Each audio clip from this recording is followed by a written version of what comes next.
Welcome to the fascinating world of Vedas, undisputedly the oldest written literary and philosophical text in the world. From the mundane to the intellectual, the Vedas are packed with incomparable insights into virtually every aspect of life. Compiled over several centuries, the Vedas leave no aspect of the human condition untouched. Above all, they give us a ringside view of the people, the society, and the culture of those times. And helping us understand the intricacies of these ancient texts is Dr. G. Ramakrishna, renowned professor of English and distinguished scholar of Sanskrit and Vedic literature. And therefore, in the Almirah of books chronologically arranged, if there be any of human making, the first place will always belong to the Rig Veda. Graduating from the University of Mysore, Dr. G. Ramakrishna obtained his Masters in English Literature from the University of Wales, United Kingdom. On his return to India, he joined the prestigious National College in Bangalore as Professor of English Literature. In his long and illustrious career at this venerated institution, Dr. G. Ramakrishna earned the love and respect of students not only as an excellent teacher, but also as a friend, philosopher, and guide. A prolific writer, Dr. G. Ramakrishna has authored several books on the Vedas, the Bhagavad Gita, and other Puranic texts. A man of many parts, Dr. G. Ramakrishna is an accomplished exponent of yoga, has a keen ear for music, is an avid trekker, and an inveterate globetrotter. And so, dear viewers, here is Dr. G. Ramakrishna in his own words. In this episode, Dr. G. Ramakrishna acquaints us with Rudra, who, as the presiding deity of health and medicine, controls life and death.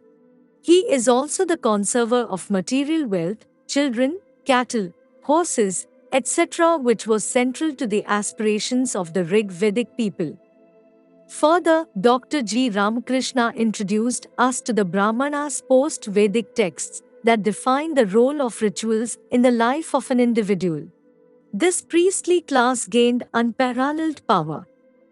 Also, by the time of Brahmanas, the value systems found in the Rig Veda had undergone a metamorphosis, with the decline in the standards of social mores, ethical norms, and the status of women.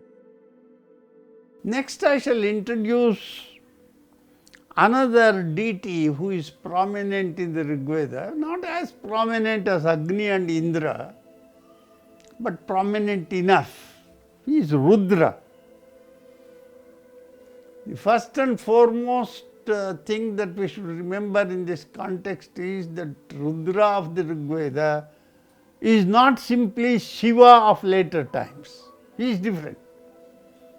He possesses a certain characteristic which makes us think of Shiva, but this Rudra is altogether different. The unique character of Rudra in the Rig Veda is that he is a physician. Bhishaktamam tvam bhishajam shrunomi. I hear that you are the best among the physicians. It is as a physician that Rudra figures in the Rig Veda prominently. Although there are other physicians like the Ashwins, for example, in the Rig Veda. They are twin gods. They are also referred to as Nasatyas because they never speak untruth. Asatya never comes out of them. So they are Nasatyas. They are better recognized as physicians of the Rig Vedic times than Rudra, but then Rudra is also connected with this. In one of the mantras, for example, we have a statement which says that life and death are indicated by light and darkness. Light being a metaphor for life, for life and darkness being a metaphor for death. These are within the control of Rudra. How long you should be able to live and so on. There are significant poetic devices employed for bringing out some of these aspects of the character of Rudra. One of the very popular mantras recited by those given to certain religious practices is one which occurs in the context of Rudra's position as a deity.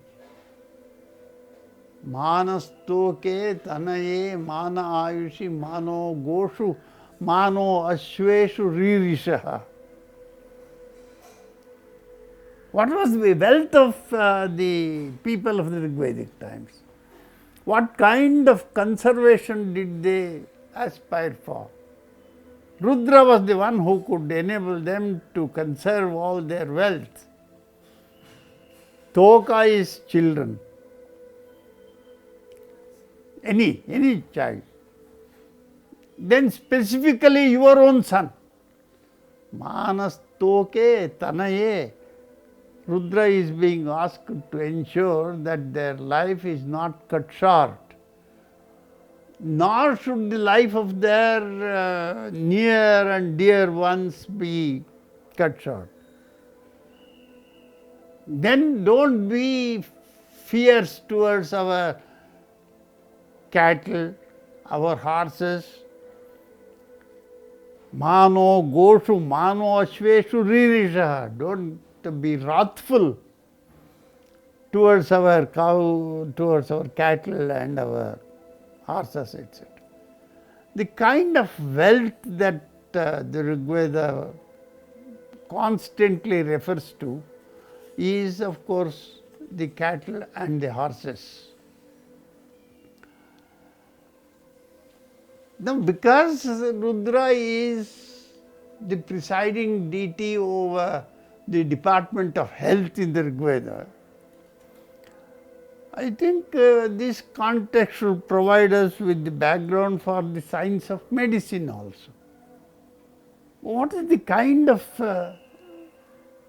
attitude that they had towards science, for example, science of health? Rig Vedic poets constantly urge for health, food, dwelling, children, cattle. If anybody suggests that Rig Veda is replete only with spiritualism, there is nothing more farcical than that. Material wealth was something which was central to the aspirations of the Rig Vedic people. Now and again you come across requests being made to this god and another one and so on for food and cattle and children and happiness of all kinds, etc. Never do they say, please send me to heaven. Health, food. Pitu is the word that they use for food, for example. There are a few hymns addressed to Pitu, addressed to food. One of them says, "Oh, my dear Pitu, you are so graceful, and your looks are so very full of contentment. Please be mine, and may I have plentiful of that." Craving for food. No mood of resignation saying all these are mundane and I want something which is transcendental. Rig Vedic poets are not after transcendentalism at all. They are down to earth in everything. That gods also are supposed to do things connected with the earthly and the people who are in the world. The point is, you can obtain all these things only through your own labor, collective at that time maybe. Even then they are conscious of the fact that many of these things, whether it is dwelling, food, children, health, is something that you generate. Your efforts go into bringing some of these benefits to you. Rudra can only be an intermediary, not blessing someone with all those things, even if he is not attending to his duties, productive labor. In the context of Rudra and Ashwins, a discussion regarding the way in which there was medical science evolving through the ages in our country can be very well understood. Both Rudra and Ashwins are presiding deities on medicinal herbs which you find in nature. And the Rig Vedic Aryan poet will have to hunt for these medicinal herbs, understand their properties and employ them for obtaining health. Rudra and the Ashwins are there to help him to obtain health. But it is his endeavor to understand the precise qualities of the medicinal herbs after hunting them, and then to utilize them in the context which presents itself. See, this is how the science of medicine has evolved in our country. All these are rudimentary efforts. But the rudimentary efforts of the poets of the Rig Vedic times paved the way for a masterly text in the world of medical science, ancient Indian medical science, namely Charaka Samhita. Rudra and Ashwins happen to be the two pillars on which the history of ancient Indian medicine stands. There are some very interesting things connected with the world of medicine as it evolves from the Rig Vedic times. What was provided by the Rig Veda in a rudimentary form was codified and extended by Charaka Samhita. Now, in the history of the evolution of medical science in ancient India, there are a few puzzles and there are a few difficult questions we face. There was a big hurdle in the process of administering medicines. Finding medicine is one thing. When once you have found it, who are you going to administer it to? Who is entitled to obtain this? The result of the difference between the earlier and later societies can well be understood in the context of the evolution of medical science. The social relations which prevented some people from obtaining the benefits of medical science. It is today's situation also. Maybe the reasons are different, the atmosphere may be different, but the hurdles are the same. Knowledge not being accessible to everyone who needs the benefit of that knowledge. The Rig Vedic times were no exception to this phenomenon. I want to explain this a bit by going to another variety of Vedic literature called the Brahmanas. Usually, when you speak of Vedic literature, there are four major branches: Rig Veda, Yajur Veda, Sam Veda and Atharva Veda, Vedic text. Then there are what are called as the Brahmanas. There it is not a word which refers to the varna of any individual, it is the specific form of the text. You have Aitreya Brahmana, Taitreya Brahmana, Shatapatha Brahmana, Gopatha Brahmana. The Brahmana texts are there to define the role of rituals and the application of Vedic mantras in rituals, and which ritual is going to bring which benefit to you and so on. So, after the Rig Vedic text comes the Aitreya Brahmana, for example, and then come the Aranyakas and then the Upanishads. As I mentioned, Brahmanas are ritualistic texts, and the rituals are very complex. The more complex it is, the more powerful it becomes. Because when you prescribe that you must be meticulous in the performance of the ritual, you can exercise some control on the performer of the ritual. You see, when there is the priest and the person who is obtaining the services of the priest, the more complex the ritual, the more beneficial it is for the priest. The Brahmana texts indicate to us how the power of the priestly community increased gradually. I shall mention only one or two examples to corroborate this. In the Aitreya Brahmana, there is a particular ritual for which certain steps are prescribed. You know that in a ritual you have the summit and then you offer ghee, this, that and the other to the fire. And while offering these things, you are either reciting, chanting the mantra, but there are certain occasions when you don't openly chant the mantra, but mutter the mantra to yourself.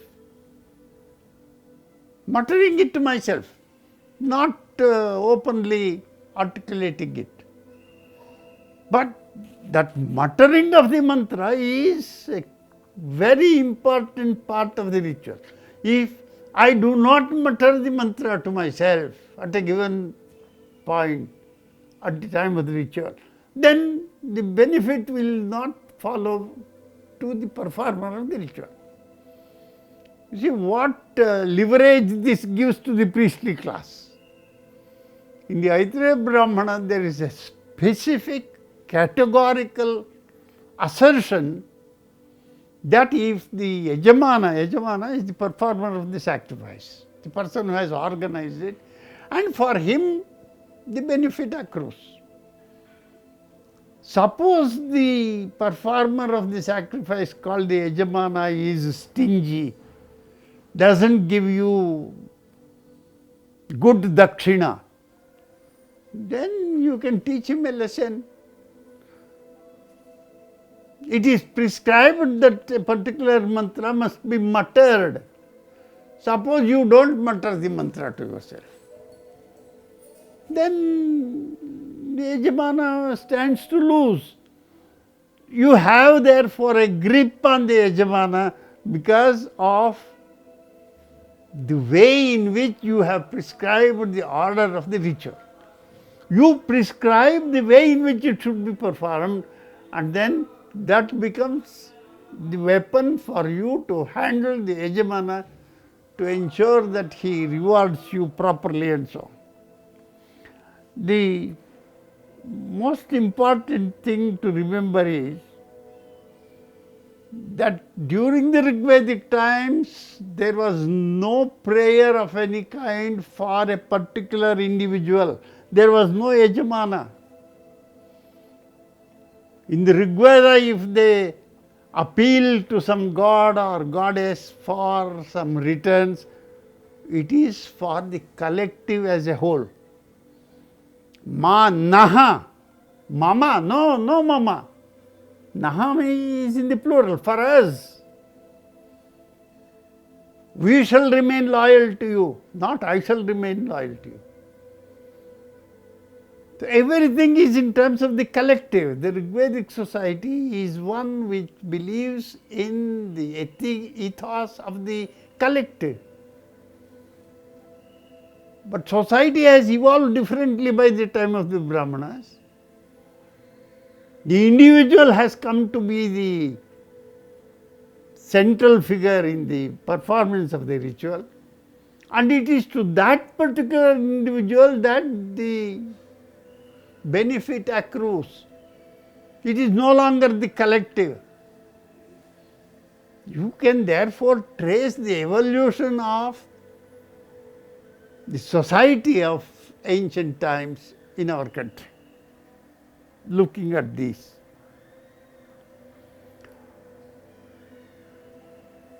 When once you know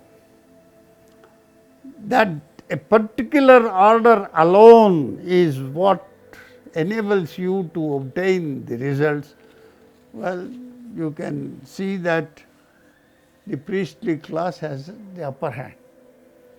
In the same Aitareya Brahmana, there is another episode which tells us something about the beliefs of the times and the way in which women used to be considered a burden. In the Rig Veda, there is never any mention of inferiority for the women. They all stand on par with each other. In the Aitareya Brahmana, there is this of course is famous in our tradition, the story of Harishchandra. The Harishchandra of Aitareya Brahmana is very, very different from the Harishchandra of Mahabharata and our own Raghavanka. Harishchandra wants to have a son. He has no progeny, first of all, and he has got two advisors, Parvata and Narada. They are there in the court. And Harishchandra asked them, you see, I don't have children, I want to have children. What answer would you expect from a person who is a member of the court, who is a priest of the court? We must tell, well, you want to have a child, well, you perform this ritual, that ritual, etc., etc. But the first thing these two counselors tell Harishchandra is, my dear Harishchandra, first of all, make up your mind to have only sons. Pray for a son, not for children. Pray for a son, not a daughter. Rig Veda never differentiates between the sex of one person and another when it comes to the question of ritual or the benefit accruing. We speak very nobly about the equality of sexes in our tradition and so on. Inequality begins in the Aitareya Brahmana. They don't have a daughter. Why? Darika, Hridaya Darika Pituhu. A girl child is one who will simply shatter your heart. Hridaya Darika Pituhu. If there is not this kind of a discrimination between one sex and another, would you expect a statement of that kind at all? Therefore, in the evolution of society, you see how the status of women came to be denigrated, degenerated, because of various reasons into which we need not go here. So, have progeny, but only a son. It is a sequel to the breaking up of the collective, the Gana society. Fine. Then they say you offer something to Varuna, and then they will, you will be granted progeny. Accordingly, he approached Varuna and Varuna agreed. You know, they can always have dialogue like that. You can go and speak to Varuna and then Varuna will come and you just imagine that situation. So he propitiated Varuna, and Varuna agreed to grant him a son on certain conditions. You want to have a son? Fine. I will grant you a son provided you will offer him to me after his birth. What is the use of getting a son whom you are going to offer immediately to a god? But Harishchandra agreed, fine. And then a son was born. And then Varuna came. He is a very good collector of whatever is due from his devotees. Now that your son is born, hey, our custom says that nothing should be given away to the gods before the child grows up, 1 year, 2 years. He must have teeth before he is sacrificed. He went on offering various excuses, delayed the process of honoring the understanding. Finally, of course, he had to be given away, and by that time his son Rohita was 16. And Harishchandra said, Rohita, you have to be offered. Rohita said, who permitted you to offer me as a victim to the god? I am not prepared.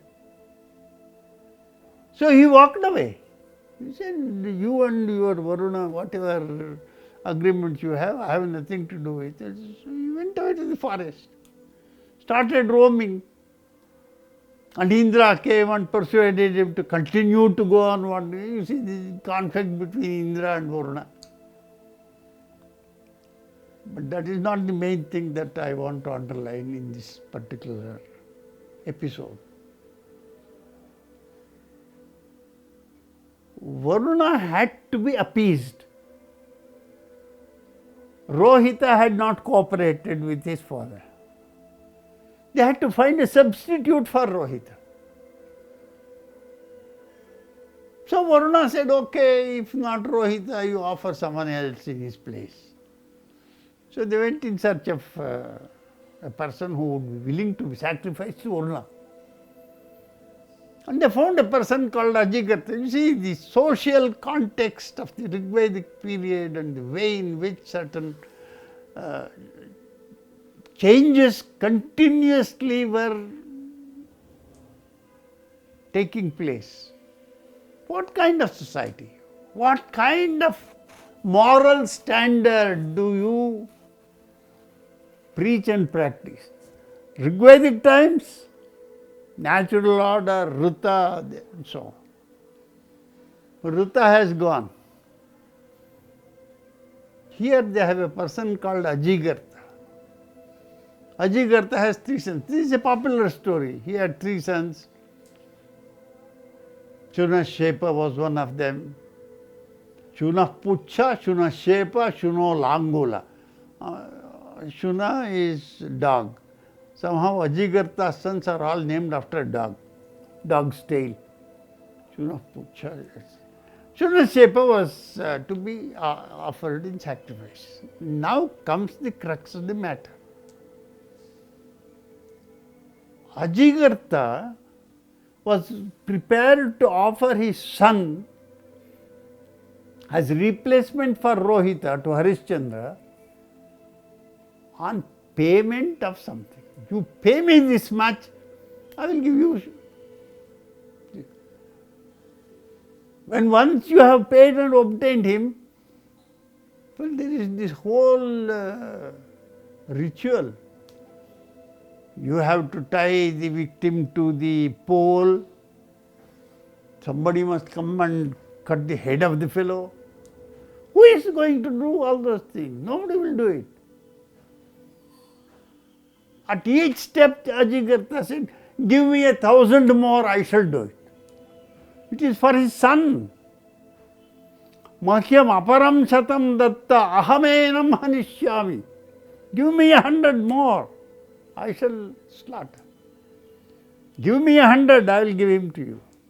Give me 100, I will tie him to the pole. Give me 100 more and I shall kill him.